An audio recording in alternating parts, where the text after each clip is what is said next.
Na umaga po, today is July 11, 2025. Muli po, nandito tayo sa tapat ng St. Olaf Church. Pasok po tayo, bubukas lang po. Tara po. Guys, good morning. Dito po ngayon tayo sa loob ng Olaf Church. Yan. Napakaganda po dito sa loob. Papakita ko lang po sa inyo ng pasimple yan kasi bawal po.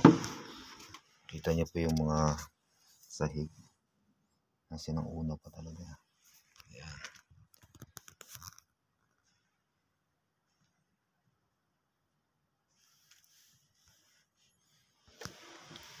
Ayan yung altar nila. Ito yung paligid ng Olaf Church.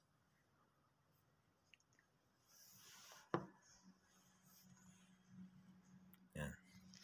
Alam nyo ba dito na yung tower nila dito is bago mo makis 258 step. Yan. So guys, thank you and God bless po sa atin lahat. Maraming salamat po.